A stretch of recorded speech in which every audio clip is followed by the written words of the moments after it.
Yes, good afternoon, students. Good afternoon, sir. Okay. Good afternoon, sir. Okay, how are you all? Fine, sir. Fine, sir. Okay, ಇವತ್ತಿನ ದಿವಸ ನಾವು British ಆಳ್ವಿಕೆಯ ವಿಸ್ತರಣೆ ಅನ್ನುವಂಥ ಒಂದು ಘಟಕದ ಮುಂದುವರೆದಂಥ ಭಾಗವನ್ನು ನೋಡೋಣ. ನಿನ್ನೆ ದಿವಸ ನಾವು ಇವತ್ತು ಬ್ರಿಟಿಷ್ ಆಳ್ವಿಕೆ ವಿಸ್ತರಣೆಯಲ್ಲಿ ಭಾರತ ದೇಶದಲ್ಲಿ ಬ್ರಿಟಿಷ್ ಆಳ್ವಿಕೆ ವಿಸ್ತರಣಾ ನೀತಿಗೆ ಅಡ್ಡಿಯಾಗಿರುವಂಥ ಕೆಲವೊಂದಿಷ್ಟು ಘಟನೆಗಳನ್ನು ನೋಡಿದ್ದೇವೆ. ಮುಖ್ಯವಾಗಿ ಹೇಳಬೇಕಂತಂದ್ರೆ ಭಾರತದಲ್ಲಿ ಬ್ರಿಟಿಷರ ಆಳ್ವಿಕೆಗೆ ಅಡ್ಡಿಯಾದವರು ಯಾರು ಅಂತಂದ್ರೆ ಮರಾಠರ ಪೇಶ್ವೆಗಳಾಗಿರ್ಬೋದು, ದಕ್ಷಿಣ ಭಾರತದಲ್ಲಿರುವಂಥ ಮೈಸೂರು ಸಂಸ್ಥಾನದ ಹೈದರ್ ಅಲಿ ಮತ್ತು ಅವನ ಮಗನಾಗಿರುವಂಥ ಟಿಪ್ಪು ಸುಲ್ತಾನ್ ಆಗಿರ್ಬೋದು, ಸಿಖ್ಖರಾಗಿರ್ಬೋದು, ಇವರೆಲ್ಲರೂ ಏನಾಗಿರ್ತಾರೆ ಅಂದ್ರೆ ಭಾರತದಲ್ಲಿ ಬ್ರಿಟಿಷ್ ಆಳ್ವಿಕೆಯ ವಿಸ್ತರಣಾ ನೀತಿಗೆ ಏನಾಗಿರ್ತಾರೆ ಅಂದ್ರೆ ಅಡ್ಡಿಯಾಗಿರುವಂಥ ಜನ ಅಂತ ಏನು ಮಾಡ್ತಾರೆ ಅಂದ್ರೆ ಗುರುತಿಸ್ತಾ ಇದ್ದೀವಿ. ಇದರ ಜೊತೆಗೆ ಬ್ರಿಟಿಷರು ಕೂಡ ಭಾರತದಲ್ಲಿ ತಮ್ಮ ಆಳ್ವಿಕೆಯನ್ನು ವಿಸ್ತರಣೆ ಮಾಡುವಂಥ ಉದ್ದೇಶಕ್ಕಾಗಿ ಕೆಲವೊಂದಷ್ಟು ನಿಯಮಗಳನ್ನು ಜಾರಿಗೆ ತರ್ತಾ ಇದ್ದಾರೆ. ಏನು ಅಂದ್ರೆ ದತ್ತು ಮಕ್ಕಳಿಗೆ ಹಕ್ಕಿಲ್ಲ ಅನ್ನುವಂಥ ನೀತಿ ಆಗಿರ್ಬೋದು, ಅಥವಾ ಸಹಾಯಕ ಸೈನ್ಯ ಪದ್ಧತಿ ಆಗಿರ್ಬೋದು, ಇವುಗಳನ್ನು ತಮ್ಮ ಸಾಮ್ರಾಜ್ಯ ವಿಸ್ತರಣಾ ನೀತಿಯಲ್ಲಿ ಏನು ಮಾಡ್ತಾರೆ ಅಂದ್ರೆ ಅಳವಡಿಸಿಕೊಳ್ಳೋದ್ರ ಮೂಲಕ ಭಾರತದಲ್ಲಿ ಬ್ರಿಟಿಷರು ತಮ್ಮ ರಾಜ್ಯವನ್ನು ವಿಸ್ತರಣೆ ಮಾಡೋದ್ರ ಮೂಲಕ ದೇಶೀಯ ಅರಸರ ದೌರ್ಬಲ್ಯಗಳನ್ನು ತಿಳ್ಕೊಂಡು ಏನು ಮಾಡ್ತಾರೆ, ಕೆಲವೊಂದಿಷ್ಟು ಯುದ್ಧಗಳನ್ನು ಮಾಡ್ತಾ ಇದ್ದಾರೆ.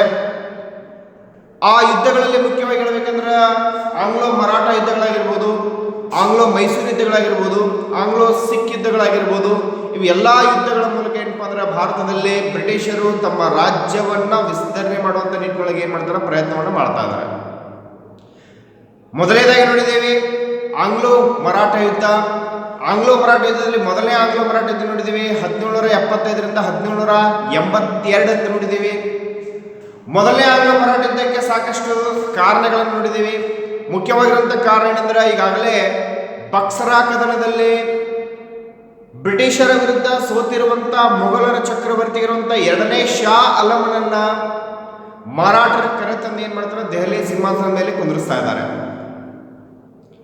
ಇದು ಒಂದು ಕಾರಣ. ಆದರೆ ಎರಡನೇ ಶಾ ಆಲಂ ಏನ್ ಮಾಡ್ತಾರಪ್ಪ ಅಂದ್ರೆ ಅಲಹಾಬಾದ್ ಮತ್ತು ಕೋರನ್ ಅಂತ ಒಂದು ಪ್ರದೇಶಗಳನ್ನು ಏನ್ ಮಾಡ್ತಾರೆ ಅಂತಂದ್ರೆ ಬ್ರಿಟಿಷರಿಂದ ಮರಾಠರಿಗೆ ಬಿಟ್ಟುಕೊಡ್ತಾ ಇದ್ದಾರೆ. ಸೊ ಇದೇನಾಗ್ತದೆ ಅಂದ್ರೆ ಬ್ರಿಟಿಷರಿಗೆ ನುಂಗಲಾರದ ತುಪ್ಪ ಆಗ್ತದ. ಯಾವಾಗ ಕೋರ್ ಮತ್ತು ಅಲಹಾಬಾದ್ ಪ್ರದೇಶಗಳು ಬ್ರಿಟಿಷರ ಕಪಿಮುಷ್ಟಿಯಿಂದ ಬಿಟ್ಟು ಹೋಗ್ತಾ ಇದ್ದಾವೋ, ಸೊ ಅವಾಗ ಏನ್ ಮಾಡ್ತಾರೆ ಬ್ರಿಟಿಷರು ಇದಕ್ಕೆ ಸಂಚನ್ನು ರೂಪಿಸಲಿಕ್ಕೆ ಆರಂಭಿಸ್ತಾರ. ಇದೇ ಸಮಯದಲ್ಲಿ ಮರಾಠರ ಪೇಶ್ವೆಯಾಗಿರುವಂತಹ ಬಲಿಷ್ಠ ಪೇಶ್ವೆಯಾಗಿರುವಂತಹ ಮಾಧವರಾವನ ನಿಧನ ಮರಾಠರಿಗೆ ಏನಾಗ್ತದೆ, ನುಂಗಲಾರದಂತ ತುಪ್ಪ ಆಗ್ತಾ ಇದೆ. ಯಾಕಂತಂದ್ರೆ ಬಹಳಷ್ಟು ನಷ್ಟ ಆಗ್ತಾ ಇದೆ. ಬಲಿಷ್ಠ ಪೇಶ್ವೆಯಾಗಿರುವಂಥ ಮಾಧವರಾವ್ ಏನಾಗ್ತಾರೆ ಅಂದ್ರೆ ಸಾವನ್ನಪ್ತಾರ. ಇದೇ ಪರಿಸ್ಥಿತಿಯನ್ನ ಬಳಸಿಕೊಳ್ಳಲಿಕ್ಕೆ ಬ್ರಿಟಿಷರು ಯತ್ನಿಸ್ತಾರೆ. ಹೆಂಗೆ ಯತ್ನಿಸ್ತಾರಪ್ಪ ಅಂದ್ರೆ ಒಂದನೇ ಮಾಧವರಾವನ ಮರಣದ ನಂತರ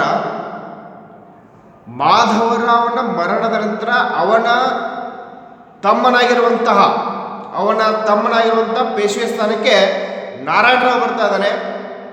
ಬಟ್ ನಾರಾಯಣರಾವ್ನ ಏನು ಮಾಡ್ತಾರಪ್ಪ ಅಂದ್ರೆ ಹತ್ಯೆ ಮಾಡ್ತಾರೆ. ಯಾರು ಹತ್ಯೆ ಮಾಡ್ತಾರಪ್ಪ ಅಂದ್ರೆ ನಾರಾಯಣರಾವ್ನ ಚಿಕ್ಕಪ್ಪನಾಗಿರುವಂಥ ರಘುಬಾ ಅಥವಾ ರಘುನಾಥ ರಾಯ್ ಏನು ಮಾಡ್ತಾರೆ ಅಂದ್ರೆ ಅವನನ್ನ ಹತ್ಯೆ ಮಾಡಿಬಿಡ್ತಾನೆ. ಹತ್ಯೆ ಮಾಡೋದ್ರ ಮೂಲಕ ಏನಪ್ಪ ಅಂದ್ರೆ ಪೇಶ್ವೆ ಸ್ಥಾನಕ್ಕೆ ಬರಲಿಕ್ಕೆ ಪ್ರಯತ್ನ ಮಾಡ್ತಾನೆ. ಬಟ್ ಇದೇ ಸಮಯದಲ್ಲಿ ಏನಂತಾರೆ ಮರಾಠರ ಮುಖಂಡರಾಗಿರುವಂಥ ನಾನಾ ಫಡ್ನವೀಸರ ನೇತೃತ್ವದಲ್ಲಿ ಏನಾಗ್ತದಪ್ಪ ಅಂದ್ರೆ ಪೇಶ್ವೆಯ ಸ್ಥಾನಾಕಾಂಕ್ಷಿಯಾಗಿರುವಂಥ ರಘುಬಾನ ಬದಲಾಗಿ ನಾರಾಯಣರಾವ್ನ ಮಗನಾಗಿರುವಂತಹ ಎರಡನೇ ಮಾಧವರಾವನಿಗೆ ಏನು ಮಾಡ್ತಾರೆ, ಪಟ್ಟವನ್ನು ಕಟ್ತಾ ಇದ್ದಾರೆ. ಪೇಶ್ವೆ ನಾರಾಯಣರಾವ್ ಸತ್ತ, ಅವನ ಸ್ಥಾನಕ್ಕೆ ಏನು ಮಾಡಿದ್ರಪ್ಪ ಅಂದ್ರೆ ರಘುಬಣ ಅಂತ ಏನು ಮಾಡ್ತಾರೆ ಅಂದ್ರೆ ಪ್ರಯತ್ನ ಮಾಡ್ತಾರೆ. ಬಟ್ ಏನಂತಾರೆ ರಘುಬಣ ಬದಲಾಗಿ ಮರಾಠರ ಮುಖಂಡನಾಗಿರುವಂಥ ನಾನಾ ಫಡ್ನವೀಸ್ ಏನು ಮಾಡ್ತಾರೆ ಅಂದ್ರೆ ನಾರಾಯಣರಾವ್ನ ಮಗನಾಗಿರುವಂತಹ ಎರಡನೇ ಮಾಧವರಾವನ ಏನು ಮಾಡ್ತಾರೆ ಅಂದ್ರೆ ಮರಾಠರ ಪೇಶ್ವೆ ಸ್ಥಾನಕ್ಕೆ ಏನು ಮಾಡ್ತಾರೆ ತಂದು ಕುಂದಿರ್ಸ್ತಾನ. ಸೊ ಅವಾಗ ಮಾಧವರಾವ ಏನು ಮಾಡ್ತಾನಪ್ಪ ಅಂತಂದ್ರೆ ಬ್ರಿಟಿಷರ ರಕ್ಷಣೆಗೆ ಏನು ಮಾಡ್ತಾರೆ ಅಂದ್ರೆ ಬ್ರಿಟಿಷರಿಗೆ ಏನು ಮಾಡ್ತಾರೆ ಮೊರೆ ಇಡ್ತಾ ಇದ್ದಾರೆ, ಅಂದ್ರೆ ಬ್ರಿಟಿಷರ ಆಶ್ರಯವನ್ನು ಕೇಳ್ತಾ ಇದ್ದಾನೆ. ಸೊ ಈ ಸಂದರ್ಭವನ್ನು ಸರಿಯಾಗಿ ಬಳಸಿಕೊಳ್ಳುವಂಥ ಬ್ರಿಟಿಷರು ಮಾಧವರಾವನ ವಿರುದ್ಧ ಫಡ್ನವೀಸನ ವಿರುದ್ಧ, ರಘುವರ ಪರವಾಗಿ ಅಥವಾ ರಘುನಾಥರಾಯನ ಪರವಾಗಿ ಮರಾಠರ ವಿರುದ್ಧ ಏನು ಮಾಡ್ತಾರೆ, ಯುದ್ಧವನ್ನು ಘೋಷಣೆ ಮಾಡ್ತಾರೆ. ಪ್ರಾರಂಭಿಕ ಹಂತದೊಳಗ ಮರಾಠರು ಜಯಗಳಿಸಿದ್ರು ಕೂಡ ಕೊನೆ ಹಂತದೊಳಗೆ ಏನು ಮಾಡ್ತಾರೆ, ಸ್ವರ್ಣ ಮುಗಿಸ್ತಾರೆ. ಮುಂದೆ 1782 ಮರಾಠರು ಮತ್ತು ಬ್ರಿಟಿಷರ ಮಧ್ಯೆ ಸಾಲ್ಬಾಯ್ ಒಪ್ಪಂದ ಆಗ್ತದೆ. ಸಾಲ್ಬಾಯ್ ಒಪ್ಪಂದ ಆಗೋದ್ರ ಮೂಲಕ ಮೊದಲನೇ ಆಂಗ್ಲ ಮರಾಠ ಯುದ್ಧ ಏನಾಗುತ್ತೆ, ಕೊನೆಗೊಳ್ತಾ ಇದೆ. ಸೊ ಇಷ್ಟನ್ನು ನಾವು ಏನು ಮಾಡ್ತೀವಿ, ಹಿಂದಿನ ತರಗತಿಯೊಳಗೆ ಏನು ಮಾಡ್ತೀವಿ ತಿಳ್ಕೊಂಡಿದ್ದೀವಿ. ಸೊ ಇವತ್ತು ನಾವು ತಿಳ್ಕೋಬೇಕಾಗಿರುವಂಥ ವಿಚಾರ ಏನು ಅಂತಂದರೆ, ಲಾರ್ಡ್ ವೆಲ್ಲೆಸ್ಲಿ ಮತ್ತು ಸಹಾಯಕ ಸೈನ್ಯ ಪದ್ಧತಿಯ ಕುರಿತಾಗಿ ನಾವು ಇವತ್ತು ದಿವಸ ಏನು ಮಾಡೋಣ ತಿಳ್ಕೊಳ್ಳೋಣ. ಎಸ್, ಲಾರ್ಡ್ ವೆಲ್ಲೆಸ್ಲಿ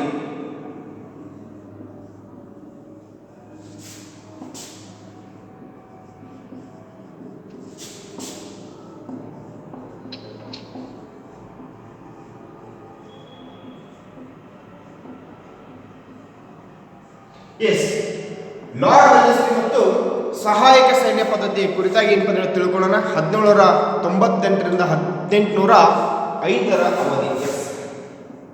1798ರಿಂದ 1805 ಅವಧಿಯವರೆಗೆ ಏನು ಮಾಡೋಣ ತಿಳ್ಕೊಳ್ಳೋಣ. ಎಸ್, ಮೊದಲಿಗೆ ನಾವು ಲಾರ್ಡ್ ವೆಲ್ಲೆಸ್ಲಿಯ ಕುರಿತಾಗಿ ಏನು ಮಾಡೋಣ ಅಂದ್ರೆ ತಿಳ್ಕೊಳ್ಳೋಣ. ಸೊ ಲಾರ್ಡ್ ವೆಲ್ಲೆಸ್ಲಿಯ ಬಗ್ಗೆ ಹೇಳಬೇಕಂದ್ರೆ, ಲಾರ್ಡ್ ವೆಲ್ಲೆಸ್ಲಿ ಗವರ್ನರ್ ಜನರಲ್ ಆಗಿ ಭಾರತಕ್ಕೆ ಬರ್ತಾ ಇದ್ದಾನೆ. Yes, Lord Wellesley governor general.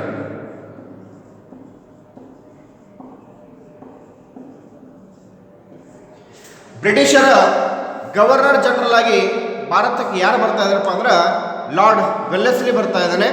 So ಈತ ವೆಲ್ಲೆಸ್ಲಿ ಬಂದ ತಕ್ಷಣ ಏನಪ್ಪ ಅಂದ್ರೆ ಭಾರತದಲ್ಲಾಗಿರುವಂಥ ಬದಲಾವಣೆ ಏನಂದ್ರೆ, ಬ್ರಿಟಿಷ್ ಸಾಮ್ರಾಜ್ಯದ ವಿಸ್ತರಣೆ ದೊಡ್ಡ ಪ್ರಮಾಣದಲ್ಲಿ ಆಗ್ಲಿಕ್ಕೆ ಏನಾಗ್ತದೆ, ಸಾಧ್ಯ ಆಗ್ತದ. ಸೊ ವೆಲ್ಲೆಸ್ಲಿ ಬ್ರಿಟಿಷ್ ಸಾಮ್ರಾಜ್ಯವನ್ನು ವಿಸ್ತರಣೆ ಮಾಡಬೇಕಂತ ಉದ್ದೇಶಕ್ಕಾಗಿ ಬೇರೆ ಬೇರೆ ನಿಯಮಗಳನ್ನು ಏನು ಮಾಡ್ತಾನೆ ಅಂದ್ರೆ ಜಾರಿಗೆ ತರ್ತಾನೆ. ಸೊ ಇವನ ಆಗಮನದ ಹೊತ್ತಿಗೆ ಮರಾಠರು ಮತ್ತು ಮೈಸೂರಿನ ಸಂಸ್ಥಾನ ಏನಪ್ಪ ಅಂದ್ರೆ ಬಹಳಷ್ಟು ಬಲಿಷ್ಠವಾಗಿರುವಂಥ ಒಂದು ರಾಜ್ಯಗಳಾಗಿರ್ತಾವ. ಬಟ್ ಏನಪ್ಪ ಅಂದ್ರೆ ವೆಲ್ಲೆಸ್ಲಿಯ ಆಗಮನದ ಸಂದರ್ಭದಲ್ಲಿ ಮರಾಠರು ಮತ್ತು ಮೈಸೂರಿನ ಸಂಸ್ಥಾನ ಏನಾಗಿರ್ತಾರೆ ಅಂದ್ರೆ ದುರ್ಬಲರಾಗಿರ್ತಾರ. ಹಾಗಾಗಿ ವೆಲ್ಲೆಸ್ಲಿಗೆ ಏನಾಗ್ತೈತೆ ಅಂದ್ರೆ ಬ್ರಿಟಿಷ್ ಸಾಮ್ರಾಜ್ಯವನ್ನು ವಿಸ್ತರಣೆ ಮಾಡ್ಲಿಕ್ಕೆ ಏನಾಗ್ತೈತಿ, ಅನುಕೂಲ ಆಗ್ತದೆ.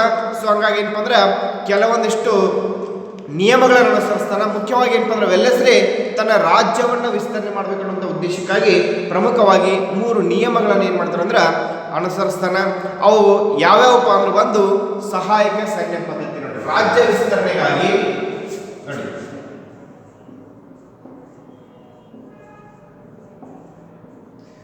ರಾಜ್ಯ ವಿಸ್ತರಣೆಗೆ ವೆಲ್ಲೆಸ್ಲಿ ಅನುಸರಿಸಿದ ನಿಯಮಗಳು. ಒಂದು ಸಹಾಯಕ ಸೈನ್ಯ ಪದ್ಧತಿ,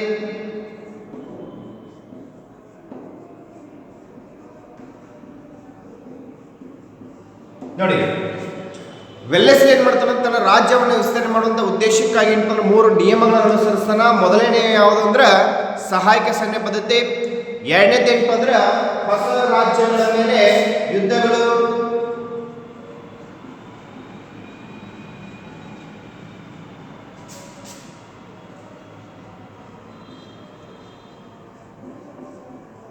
ನೋಡಿ, ಎರಡನೇದೇನಪ್ಪ ಅಂದ್ರೆ ಹೊಸ ರಾಜ್ಯಗಳ ಮೇಲೆ ಏನಪ್ಪ ಅಂದ್ರೆ ಯುದ್ಧಗಳನ್ನು ಕೈಗೊಳ್ಳೋದ್ರ ಮೂಲಕ. ಆಮೇಲೆ ಏನಪ್ಪ ಅಂದ್ರೆ ಕಂಪನಿಯ ಅಧೀನಕ್ಕೆ ಒಳಪಟ್ಟಿರುವಂಥ ರಾಜ್ಯಗಳನ್ನ ನೇರ ನಿಯಂತ್ರಣಕ್ಕೆ ಏನು ಮಾಡೋದು, ಒಳಪಡಿಸೋದು. ಮೂರನೇದು ಏನಪ್ಪ ಅಂದ್ರೆ ಕಂಪನಿಯ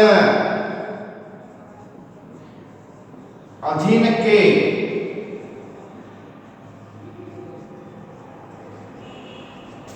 ರಾಜ್ಯಗಳನ್ನ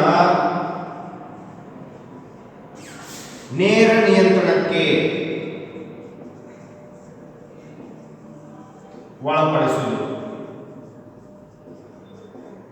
ಎಸ್, ವೆಲ್ಲೆಸ್ಲಿ ಏನ್ ಮಾಡ್ತಾರಪ್ಪ ಅಂತಂದ್ರೆ ಬ್ರಿಟಿಷ್ ಸಾಮ್ರಾಜ್ಯವನ್ನು ವಿಸ್ತರಣೆ ಮಾಡಬೇಕನ್ನೋ ಉದ್ದೇಶಕ್ಕಾಗಿ 3 ಪ್ರಮುಖವಾಗಿರುವಂಥ ನಿಯಮಗಳನ್ನು ಮಾಡ್ತಾನೆ, ಜಾರಿಗೆ ತರ್ತಾನ.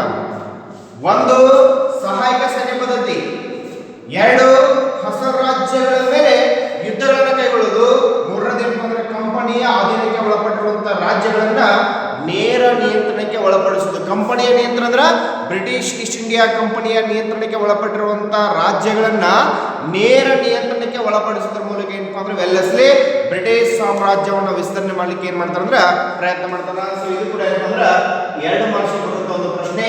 ಏನಂದ್ರ ವೆಲ್ಲೆಸ್ಲಿ ಬ್ರಿಟಿಷ್ ಸಾಮ್ರಾಜ್ಯವನ್ನು ವಿಸ್ತರಣೆ ಮಾಡಲಿಕ್ಕೆ ಅನುಸರಿಸಿರುವಂತ 3 ನಿಯಮಗಳು ಅಥವಾ 3 ನಿಯಮಗಳು. ಒಂದು ಸಹಾಯಕ ಸೈನ್ಯ ಪದ್ಧತಿ, ಹೊಸ ರಾಜ್ಯಗಳ ಮೇಲೆ ಯುದ್ಧಗಳು, ಕಂಪನಿಯ ಅಧೀನಕ್ಕೆ ಒಳಪಟ್ಟಿರುವಂತಹ ರಾಜ್ಯಗಳನ್ನ ನೇರ ನಿಯಂತ್ರಣಕ್ಕೆ ಮಾಡೋದು ಒಳಪಡಿಸುವಂತ ಒಂದು ಉದ್ದೇಶಗಳನ್ನು ಮಾಡ್ತಾನೆ ಇಲ್ಲೇ ಜಾರಿಗೆ ತರ್ತಾನ.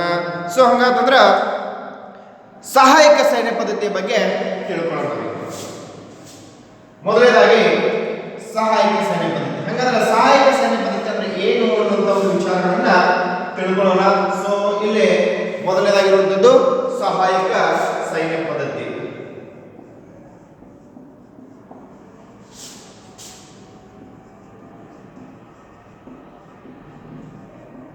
ಎಸ್, ವೆಲ್ಲೆಸ್ಲಿ ತನ್ನ ರಾಜ್ಯವನ್ನು ವಿಸ್ತರಣೆ ಮಾಡಬೇಕಂತ ಉದ್ದೇಶಕ್ಕಾಗಿ ಅಳವಡಿಸಿಕೊಂಡಂಥ ಪ್ರಮುಖವಂತ ನಿಯಮಗಳಲ್ಲಿ ಮೊದಲನೇ ನಿಯಮ ಯಾವುದು ಅಂತಂದ್ರೆ ಸಹಾಯಕ ಸೈನ್ಯ ಪದ್ಧತಿ. ಸೊ ಸಹಾಯಕ ಸೈನ್ಯ ಪದ್ಧತಿ ಅಂತಂದ್ರೆ ಭಾರತೀಯ ರಾಜ್ಯಗಳನ್ನ ಅಂದ್ರೆ ಭಾರತದ ದೇಶೀಯ ಸಂಸ್ಥಾನಗಳನ್ನ ತನ್ನ ನಿಯಂತ್ರಣಕ್ಕೆ ಒಳಪಡಿಸಿಕೊಳ್ಳುವಂಥ ಉದ್ದೇಶಕ್ಕಾಗಿ ಜಾರಿಗೆ ತಂದಿರುವಂಥ ನೀತಿ ಯಾವುದು ಅಂದ್ರೆ ಸಹಾಯಕ ಸೈನ್ಯ ಪದ್ಧತಿ. ಏನಂತಂದ್ರೆ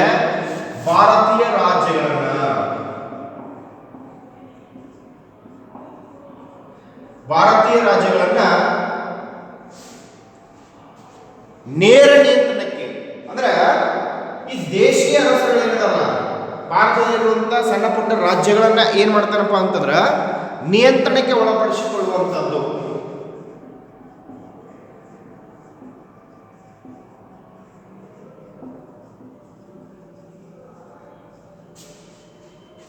ಒಳಪಡಿಸಿಕೊಳ್ಳುವಂಥ ನೀತಿ ಏನಂತಂದ್ರೆ ಸಹಾಯಕ ಸೈನ್ಯ ಪದ್ಧತಿ ಅಂತ ಕರೀತಾರೆ. ಎಸ್ ನೋಡಿ, ಸಹಾಯಕ ಸೈನ್ಯ ಪದ್ಧತಿ ಅಂದ್ರೆ ಏನಂತಂದ್ರೆ ಭಾರತೀಯ ರಾಜ್ಯಗಳನ್ನ ನಿಯಂತ್ರಣಕ್ಕೆ ಒಳಪಡಿಸಿಕೊಳ್ಳುವಂತ ನೀತಿಗೆ ಏನಂತ ಕರೀತಾರೆ ಅಂದ್ರೆ ಸಹಾಯಕ ಸೈನ್ಯ ಪದ್ಧತಿ ಅಂತ ಏನ್ ಮಾಡ್ತೇವೆ ಗುರುತಿಸ್ತೀವಿ. ಸೊ ಇದನ್ನ ವೆಲ್ಲೆಸ್ಲಿ 1798 ಜಾರಿಗೆ ತರ್ತಾರೆ. ಯಾರು ಜಾರಿಗೆ ತರ್ತಾರ?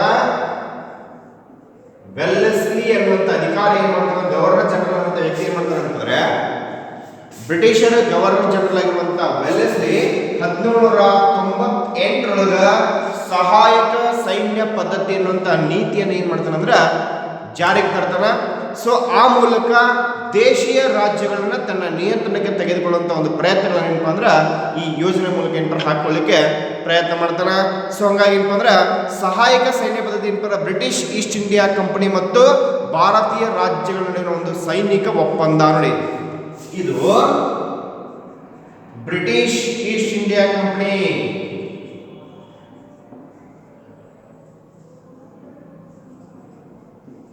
ಬ್ರಿಟಿಷ್ ಈಸ್ಟ್ ಇಂಡಿಯಾ ಕಂಪನಿ ಹಾಗೂ ಭಾರತೀಯ ರಾಜ್ಯಗಳ ನಡುವಿನ ಸೈನಿಕ ಒಪ್ಪಂದ.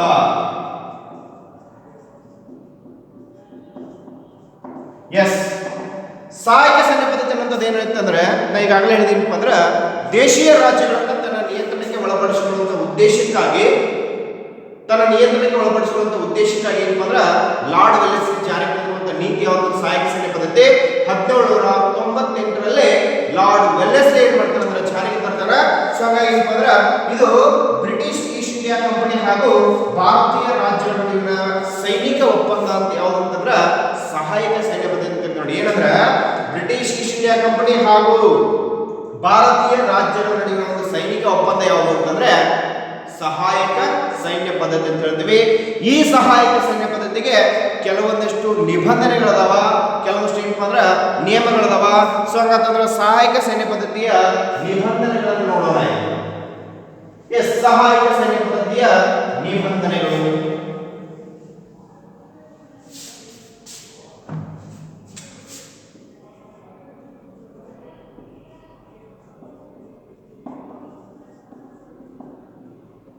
ಎಸ್, ಒಂದು ನೋಡಿ, ಸಹಾಯಕ ಸೈನ್ಯ ಪದ್ಧತಿಯ ನಿಬಂಧನೆಗಳು ಯಾವ್ಯಾವ ಅದಾವ ಅಂತ ನೋಡ್ಬೇಕಾದ್ರೆ ಒಂದನೇದಾಗಿ ಹೇಳ್ಬೇಕಂದ್ರೆ ಭಾರತೀಯ ರಾಜನು. ಎಸ್ ನೋಡಿ, ಭಾರತೀಯ ರಾಜನು ಬ್ರಿಟಿಷ್ ಸೈನ್ಯ ತುಕಡಿಯನ್ನು ತನ್ನ ರಾಜ್ಯದಲ್ಲಿ ಇರಿಸಿಕೊಳ್ಳಬೇಕು. ಒಂದನೇದೇನಪ್ಪ ಅಂದ್ರ ಭಾರತೀಯ ರಾಜನು ಬ್ರಿಟಿಷ್ ಸೈನ್ಯದ ತುಕಡಿಯನ್ನ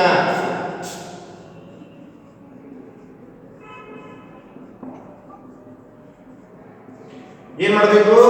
ತನ್ನ ರಾಜ್ಯದಲ್ಲೇ ಇಟ್ಟುಕೊಳ್ಳಬೇಕು.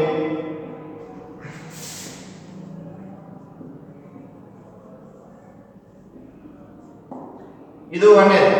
ಏನು? ಭಾರತೀಯ ರಾಜನು ಬ್ರಿಟಿಷ್ ಸೈನ್ಯ ತುಕಡಿಯನ್ನು ತನ್ನ ರಾಜ್ಯದಲ್ಲಿ ಇಟ್ಕೊಳ್ಬೇಕು. ಎರಡನೇದು ಏನಪ್ಪ ಅಂದ್ರೆ ಸೇನೆಯ ವೇತನ ಮತ್ತು ನಿರ್ವಹಣೆಯ ವೆಚ್ಚವನ್ನ ಸಂಬಂಧಪಟ್ಟ ರಾಜ್ಯವೇ ಏನ್ ಮಾಡ್ಬೇಕಂದ್ರೆ ನಿರ್ವಹಿಸಬೇಕು. ಏನಪ್ಪಾ ಅಂತಂದ್ರೆ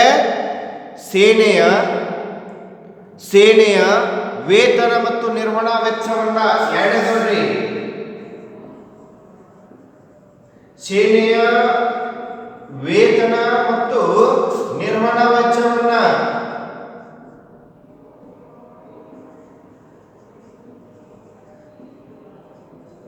ಏನ್ ಮಾಡಬೇಕು? ರಾಜ್ಯವೇ ಭರಿಸಬೇಕು. ಎಸ್. ಎರಡನೇ ವಿಷಯ ಏನಪ್ಪ ಅಂದ್ರ ದೇಶೀಯ ರಾಜ ಏನ್ ಮಾಡ್ಬೇಕಂದ್ರ ಬ್ರಿಟಿಷ್ ಸೈನ್ಯ ತುಕಡಿಯನ್ನು ತನ್ನ ರಾಜ್ಯದಲ್ಲಿ ಇಟ್ಕೊಳ್ಬೇಕು.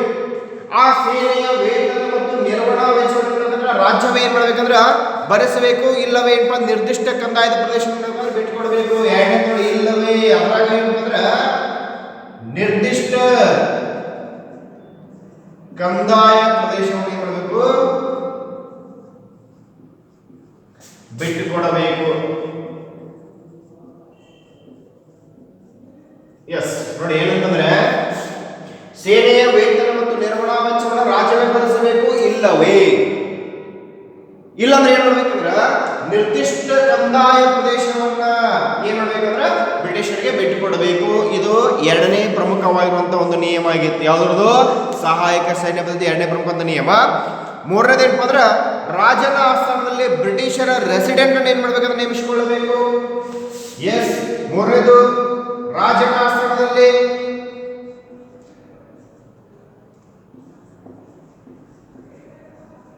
ಬ್ರಿಟಿಷ್ ರೆಸಿಡೆಂಟ್ ಅನ್ನ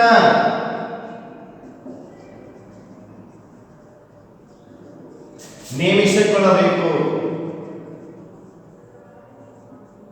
ಎಸ್, ಮೂರನೇ ವಿಷಯ ಏನಪ್ಪ ಅಂದ್ರ ಬ್ರಿಟಿಷ್ ರೆಸಿಡೆಂಟ್ ಅನ್ನ ಏನ್ ಮಾಡ್ಬೇಕಂದ್ರ ರಾಜ ಏನ್ ಮಾಡ್ಬೇಕಂದ್ರೆ ತನ್ನ ಆಸ್ಥಾನದಲ್ಲಿ ನೇಮಿಸಿಕೊಳ್ಬೇಕು.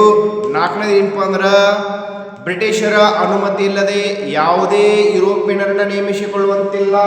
ಎಸ್, ನೋಡ್ಲಿ, ಬ್ರಿಟಿಷರ ಅನುಮತಿ ಇಲ್ಲದೆ ಯಾವುದೇ ಯುರೋಪಿಯನ್ನರನ್ನ ನೇಮಿಸಿಕೊಳ್ಳುವಂತಿಲ್ಲ. ಅಂದ್ರ ಬ್ರಿಟಿಷರ ಅನುಮತಿ ಇಲ್ಲದೆ, ಬ್ರಿಟಿಷರ ಪೂರ್ವಾನುಮತಿ ಇಲ್ಲದೆ ರಾಜ ತನ್ನ ಆಸ್ಥಾನದಲ್ಲಿ ಯಾವುದೇ ಯುರೋಪಿಯನ್ ಅಧಿಕಾರಿಗಳನ್ನ ನೇಮಕ ಮಾಡಿಕೊಳ್ಳುವಂತಿಲ್ಲ. ಅಂದ್ರ ಈ ಬ್ರಿಟಿಷರನ್ನ ಬಿಟ್ಟು ಇತರೆ ಯುರೋಪಿಯನ್ ಫ್ರೆಂಚರಾಗಿರ್ಬೋದು, ಡಚ್ಚರಾಗಿರ್ಬೋದು, ಪೋರ್ಚುಗೀಸರಾಗಿರ್ಬೋದು, ಇತರೆ ಯಾವುದೇ ದೇಶದ ಅಧಿಕಾರಿಗಳನ್ನ ಏನಪ್ಪ ಅಂದ್ರ ಬ್ರಿಟಿಷರ ಅನುಮತಿ ಇಲ್ಲದೆ ಏನಪ್ಪ ಅಂದ್ರೆ ಯಾವುದೇ ರಾಜ್ಯ ಏನ್ ಮಾಡಂಗಿಲ್ಲ ಅಂದ್ರ ನೇಮಿಸಿಕೊಳ್ಳುವಂತಿಲ್ಲ. ಇನ್ನ ಐದನೇದಾಗಿ ಹೇಳ್ಬೇಕಂತಂದ್ರ ಭಾರತದ ಯಾವುದೇ ರಾಜ್ಯಗಳೊಂದಿಗೆ ಯುದ್ಧ ಅಥವಾ ಸಂಧಾನ ಮಾಡಿಕೊಳ್ಬೇಕಾದ್ರೆ ಗವರ್ನರ್ ಜನರಲ್ ಸಮ್ಮತಿ ಬೇಕಾಗಿತ್ತು. ನೋಡಿ, ಏನಂದ್ರ ಭಾರತದ ಯಾವುದೇ ರಾಜ್ಯದೊಂದಿಗೆ ನೋಡಿ,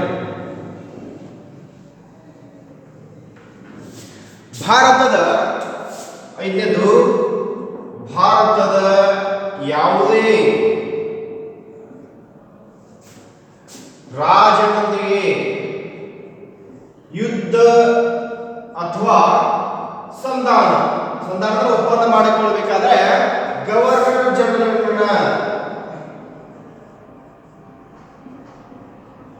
ಅನುಮತಿ ಬೇಕು. ಎಸ್, ಭಾರತದ ಯಾವುದೇ ರಾಜರೊಂದಿಗೆ ಯುದ್ಧವನ್ನು ಮಾಡಬೇಕಾದ್ರೆ, ಸಂಧಾನಗಳನ್ನು ಮಾಡಬೇಕಾದ್ರೆ, ಒಪ್ಪಂದಗಳನ್ನು ಮಾಡಬೇಕಾದ್ರೆ ಯಾರ ಅನುಮತಿ ಪಡೆಯಬೇಕಾಗಿತ್ತು? ಗವರ್ನರ್ ಜನರಲ್ನ ಅನುಮತಿಯನ್ನ ಪಡೆಯುವುದೇನಾಗಿತ್ತಂದ್ರ ಕಡ್ಡಾಯವಾಗಿತ್ತು. ಸೊ ಇದಕ್ಕೆ ಪ್ರತಿಯಾಗಿ ಕಂಪನಿ ನೋಡಿ ಇದಕ್ಕೆ ಪ್ರತಿಯಾಗಿ ಕಂಪನಿ ಏನ್ ಮಾಡುತ್ತೆ ಅಂದ್ರೆ ಆ ರಾಜ್ಯಕ್ಕೆ ಆಂತರಿಕ ಮತ್ತು ಬಾಹ್ಯ ರಕ್ಷಣೆಯನ್ನ ಒದಗಿಸಬೇಕಾಗಿತ್ತು. ನೋಡಿ, ಇದಕ್ಕೆ ಪ್ರತಿಯಾಗಿ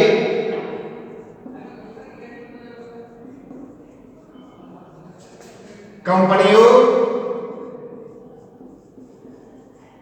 ಆ ರಾಜ್ಯಕ್ಕೆ ಆಂತರಿಕ ಮತ್ತು ಬಾಹ್ಯ ರಕ್ಷಣೆಯನ್ನ ಒದಗಿಸಬೇಕಿತ್ತು.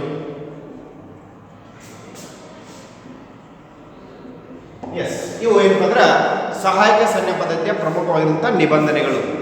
ಏನಂದ್ರೆ ಇದಕ್ಕೆ ಪ್ರತ್ಯೇಕ ಕಂಪನಿ ರಾಜ್ಯಕ್ಕೆ ಆಂತರಿಕ ಮತ್ತು ಬಾಹ್ಯ ರಕ್ಷಣೆಯನ್ನ ಒದಗಿಸಬೇಕಾಗಿತ್ತು. ಸೊ ಇವೆಲ್ಲವೂ ಕೂಡ ಏನಪ್ಪ ಅಂದ್ರೆ ಸಹಾಯಕ ಸೈನ್ಯ ಪದ್ಧತಿಗೆ ಒಳಪಡುವಂಥ ಪ್ರಮುಖ ನಿಬಂಧನೆಗಳು.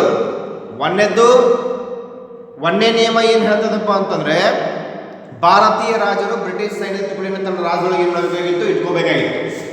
ಎರಡನೇದು ಸೇನೆಯ ವೇತನ ಮತ್ತು ನಿರ್ವಹಣಾ ವೆಚ್ಚವನ್ನು ರಾಜ್ಯವೇ ಭರಿಸಬೇಕಾಗಿತ್ತು, ಇಲ್ಲವೇ ನಿರ್ದಿಷ್ಟ ಕಂದಾಯ ಪ್ರದೇಶಗಳಂದ್ರೆ ಬಿಟ್ಟುಕೊಡಬೇಕಾಗಿತ್ತು. ಮೂರನೇದಾಗಿ ದೇಶೀಯ ರಾಜನು ತನ್ನ ಆಸ್ಥಾನವನ್ನು ಬ್ರಿಟಿಷರ ರೆಸಿಡೆಂಟ್ ನೇಮಕ ಮಾಡಿಕೊಳ್ಬೇಕಾಗಿತ್ತು. ದೇಶೀಯ ರಾಜನ ಏನ್ ಮಾಡ್ಬೇಕಂದ್ರೆ ತನ್ನ ಆಸ್ಥಾನದಿಂದ ಬ್ರಿಟಿಷ್ ರೆಸಿಡೆಂಟ್ ನೇಮಕ ಮಾಡ್ಕೋಬೇಕಾಗಿತ್ತು. ನಾಲ್ಕನೇದು ಏನಪ್ಪ ಅಂತಂದ್ರೆ ಯಾವುದೇ ಸಂದರ್ಭದಲ್ಲಿ ಅಂದ್ರೆ ಬ್ರಿಟಿಷರ ಅನುಮತಿ ಇಲ್ಲದೆ ಯಾವುದೇ ಯುರೋಪಿಯನ್ನರನ್ನ ತನ್ನ ಆಸ್ಥಾನದಲ್ಲಿ ಏನಪ್ಪ ಅಂದ್ರೆ ನೇಮಕ ಮಾಡಿಕೊಳ್ಳುವಂತಿಲ್ಲ.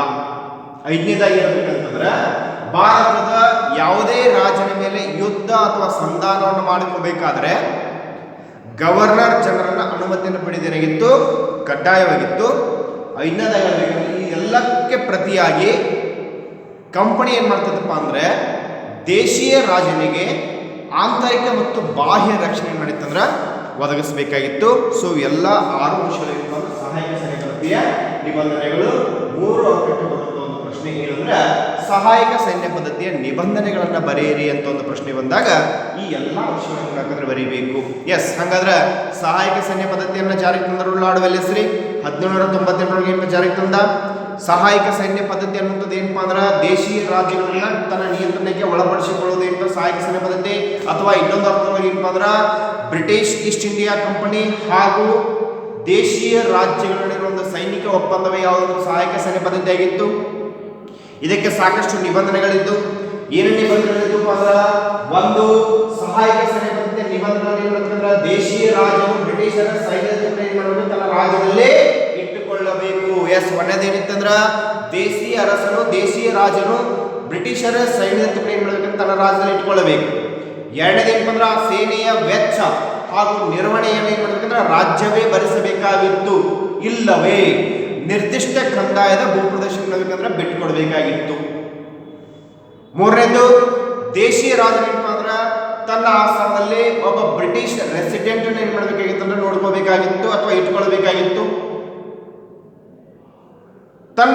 ದೇಶೀಯ ರಾಜನು ತನ್ನ ಆಸ್ಥಾನದಲ್ಲಿ ಬ್ರಿಟಿಷರ ಅನುಮತಿ ಇಲ್ಲದೆ ಯಾವುದೇ ಯುರೋಪಿಯನ್ನರನ್ನ ಏನ್ ಮಾಡಬೇಕು, ನೇಮಕ ಮಾಡ್ಕೊಳ್ಳುವಂತಿರಲಿಲ್ಲ. ಯುದ್ಧ ಅಥವಾ ಸಂಧಾನಗಳನ್ನು ಮಾಡಬೇಕಾದ್ರೆ ಯಾವುದೇ ದೇಶೀಯರ ಸೈನಿಕರು ಯುದ್ಧ ಅಥವಾ ಸಂಧಾನಗಳನ್ನು ಮಾಡಿಕೊಳ್ಬೇಕಾದ್ರೆ ಗವರ್ನರ್ ಜನರಲ್ ಅನುಮತಿಯನ್ನು ಪಡೆಯದೇನಾಗಿತ್ತು, ಕಡ್ಡಾಯವಾಗಿತ್ತು. ಜೊತೆಗೆ ಇದಕ್ಕೆ ಪ್ರತಿಯಾಗಿ ಕಂಪನಿ ಏನ್ ಮಾಡ್ತದಪ್ಪ ಅಂತಂದ್ರೆ ದೇಶೀಯ ಅರಸನಿಗೆ ಆಂತರಿಕ ಮತ್ತು ಬಾಹ್ಯ ರಕ್ಷಣೆಯನ್ನ ಒದಗಿಸಬೇಕಾಗಿತ್ತು. ಇದೆಲ್ಲವೂ ಕೂಡ ಏನಂತಾರೆ ಸಹಾಯಕ ಸೈನ್ಯ ಪದ್ಧತಿಯ ನಿಬಂಧನೆಗಳಾಗಿತ್ತು. ಇನ್ನ ಈ ಒಂದು ನೀತಿಯನ್ನು ಜಾರಿಗೆ ತಂದಿದ್ದರಿಂದಾಗಿ ಬ್ರಿಟಿಷರ ಆಡಳಿತ ನಿರ್ವಹಣೆ ಏನಾಗಿತ್ತು ಬಹಳಷ್ಟು ಸುಲಭವಾಗ್ತದೆ. ಯಾಕಂದ್ರೆ ಸೈನಿಕ ನಿರ್ವಹಣೆ ಏನಂತಾರೆ ಬಹಳಷ್ಟು ಸುಲಭ ಆಗ್ತದೆ. ಯಾಕಂದ್ರೆ ಎಲ್ಲಾ ಸೈನಿಕ ಖರ್ಚು ವೆಚ್ಚಗಳನ್ನ ಏನಂತ ದೇಶೀಯ ಅರಸ ನೋಡ್ಕೋಬೇಕಾಗಿದ್ದರಿಂದ ಅವ್ರಿಗೆ ಏನಾಯ್ತಪ್ಪ ಅಂದ್ರೆ ಅವರ ಮೇಲಿರುವಂತಹ ವೆಚ್ಚದ ಭಾರ ಏನಾಗ್ತೈತೆ ಅಂದ್ರೆ ಕಡಿಮೆ ಆಗ್ತೈತೆ. ಜೊತೆಗೆ ಏನಪ್ಪಾ ಅಂದ್ರೆ ಭಾರತೀಯ ರಾಜ್ಯಗಳನ್ನು ಕೂಡ ಏನಪ್ಪಾ ಅಂದ್ರೆ ತಮ್ಮ ನಿಯಂತ್ರಣ ಇಟ್ಕೊಳ್ಳಿಕ್ಕೆ ಏನಾಗುತ್ತೆ ಅಂದ್ರೆ ಈ ನೀತಿ ಏನಾಗ್ತೈತೆ ಸಹಾಯಕ ಆಗ್ತದೆ. ಇಲ್ಲಿ ಕೂಡ ಒಂದು ಪ್ರಶ್ನೆ ಬರ್ಬೋದು, ಸಹಾಯಕ ಸೈನ್ಯ ಪದ್ಧತಿಯ ನೀತಿಯಿಂದ ಭಾರತೀಯ ರಾಜ್ಯಗಳನ್ನ ತನ್ನ ನಿಯಂತ್ರಣ ಇಟ್ಟುಕೊಳ್ಳೋದ್ರ ಮೂಲಕ ಸೈನಿಕ ವೆಚ್ಚವನ್ನು ಏನಪ್ಪಾ ಅಂದ್ರೆ ಸುಲಭವಾಯಿತು. ಇದನ್ನ ಸಮರ್ಥಿಸಿದ ಒಂದು ಪ್ರಶ್ನೆ ಬಂದಾಗ ಏನಂದ್ರೆ ಈ ಸಹಾಯಕ ಸೈನ್ಯ ಪದ್ಧತಿಯ ನಿಬಂಧನೆಗಳನ್ನು ನೇರವಾಗಿ ಬರೀಬೇಕಾಗ್ತದೆ. ಇನ್ನ ಭಾರತೀಯ ರಾಜ್ಯಗಳನ್ನ ಇದೇನು ಮಾಡ್ತೈತಿ ಆರ್ಥಿಕವಾಗಿ ತೀವ್ರವಾಗಿರುವಂತಹ ಶೋಷಣೆಗೆ ಏನ್ ಮಾಡ್ತೈತಿ ಈಡು ಮಾಡ್ತೈತಿ. ಯಾಕಂದ್ರೆ ಎಲ್ಲ ಬ್ರಿಟಿಷರ ರೆಸಿಡೆಂಟ್ ಆಗಿರ್ಬೋದು, ಸೈನಿಕದ ಖರ್ಚು ವೆಚ್ಚಗಳನ್ನು ಎಲ್ಲ ದೇಶೀಯ ಅರಸನೇ ನೋಡಬೇಕಾಗಿರೋದ್ರಿಂದ ಆರ್ಥಿಕವಾಗಿ ಏನಾಗ್ತದೆ, ಶೋಷಣೆಗೆ ಏನಾಗ್ತೈತಿ, ಒಳಗಾಗ್ತೈತಿ. ಜೊತೆಗೆ ಏನಪ್ಪ ಅಂದ್ರೆ ಈ ಒಪ್ಪಂದಕ್ಕೆ ಸಹಿ ಹಾಕಿದ ಮೊದಲ ನೋಡಿ, ಸಹಾಯಕ ಸೈನ್ಯ ಪದ್ಧತಿಗೆ ಒಳಪಟ್ಟ ಮೊದಲ ದೇಶೀಯ ದೊರೆ, ಸಹಾಯಕ ಸೈನ್ಯ ಪದ್ಧತಿಗೆ ಮೊದಲ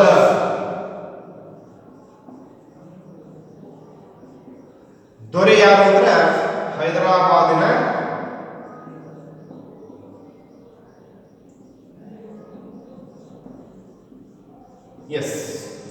ಹೈದರಾಬಾದ್ ನಿಜಾಮ್ ಏನ್ ಮಾಡ್ತಾರೆ ಅಂದ್ರೆ ಮೊದಲ ಬಾರಿಗೆ ಏನಪ್ಪ ಅಂದ್ರೆ ಸಹಾಯಕ ಸೈನ್ಯ ಪದ್ಧತಿಗೆ ಏನ್ ಮಾಡ್ತಾರೆ ಒಳಪಡೋದ್ರ ಮೂಲಕ ಏನಪ್ಪ ಅಂದ್ರೆ ಮೊಟ್ಟ ಮೊದಲಿಗೆ ಏನ್ ಮಾಡ್ತಾರೆ ಅಂದ್ರೆ ಈ ಹೈದರಾಬಾದ್ ಸಂಸ್ಥಾನ ಏನಪ್ಪ ಸಹಾಯಕ ಸೈನ್ಯ ಪದ್ಧತಿಗೆ ಒಳಪಡಿಸ್ತಾನೆ. ತದನಂತರದಲ್ಲಿ ಮೈಸೂರು, ಔದ್, ತಂಜಾವೂರು ನೋಡಿ, ಹೈದರಾಬಾದ್ ಸಂಸ್ಥಾನ ಆದ ನಂತರ ಮೈಸೂರು ಆಗಿರ್ಬೋದು, ಔದ್ ಆಗಿರ್ಬೋದು, ತಂಜಾವೂರು ಆಗಿರ್ಬೋದು, ಮರಾಠ, ಆರ್ಕಾಟ್,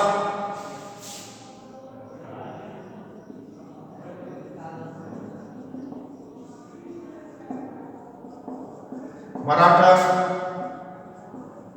ಅರ್ಕಾಟ್, ಪೂನಾ, ಮೈಸೂರು ಇವೆಲ್ಲ ಏನ್ ಮಾಡ್ತಾವ ಅಂತಂದ್ರೆ ಸಹಾಯಕ ಸೈನ್ಯ ಪದ್ಧತಿಗೆ ಒಳಪಟ್ಟಿರುವಂತಹ ದೇಶೀಯ ಇತರ ದೇಶೀಯ ಸಂಸ್ಥಾನಗಳು ಅಂತ ಏನ್ ಮಾಡ್ತೀವಿ, ಗುರುತಿಸ್ತೀವಿ. ಸೊ ಇದೆಲ್ಲವೂ ಕೂಡ ಏನಪ್ಪ ಅಂದ್ರೆ ಹೈದರಾಬಾದಿನ ನಿಜಾಮ ಒಳಗೊಳ್ಳಂತೆ ಈ ಒಂದು ತಂಜಾವೂರು ಆಗಿರ್ಬೋದು, ಔದ್ ಆಗಿರ್ಬೋದು, ಮರಾಠ ಆಗಿರ್ಬೋದು, ಅರ್ಕಾಟ್ ಆಗಿರ್ಬೋದು, ಪೂನಾ ಆಗಿರ್ಬೋದು, ಮೈಸೂರು ಆಗಿರ್ಬೋದು, ಗ್ವಾಲಿಯರ್ ಆಗಿರ್ಬೋದು, ಬಿರಾರ್ ಆಗಿರ್ಬೋದು, ಇವೆಲ್ಲವೂ ಕೂಡ ಏನ್ ಮಾಡ್ತಾವ ಅಂದ್ರೆ ಸಹಾಯಕ ಸೈನ್ಯ ಪದ್ಧತಿಗೆ ಒಳಪಟ್ಟಿರುವಂತಹ ಮೊದಲ ಸಂಸ್ಥಾನ ಅಂತ ಏನ್ ಮಾಡ್ತೀವಿ, ಗುರುತಿಸ್ತೀವಿ. ಹೈದರಾಬಾದ್ ನಿಜಾಮ ನಂತರ ಇವೆಲ್ಲರೂ ಏನಾಗ್ತಾರೆ ಅಂದ್ರೆ ಸಹಾಯಕ ಸೈನ್ಯ ಪದ್ಧತಿಗೆ ಏನ್ ಮಾಡ್ತಾರೆ ಅಂದ್ರೆ ಒಳಪಡ್ತಾರ. ಸೊ ಏನ ಎರಡನೇದಾಗಿ ನೋಡ್ಬೇಕಂತ ವಿಚಾರ ಯಾವುದು ಅಂತಂದ್ರೆ ಮರಾಠ ಯುದ್ಧಗಳನ್ನ ಮುಂದಿನ ಅವುಗಳಲ್ಲಿ ಏನ್ ಮಾಡೋದಂದ್ರೆ ನೋಡೋಣ. ಎಸ್, ಏನಾದರೂ ಡೌಟ್ಸ್ಗಳಿದ್ರೆ ನಿಮಗೆ ಡೌಟ್ಸ್ಗಳನ್ನು ಕೇಳಕ್ಕೆ ಏನಪ್ಪ ಅಂದ್ರೆ ಈಗ ಅವಕಾಶ ಐತಿ.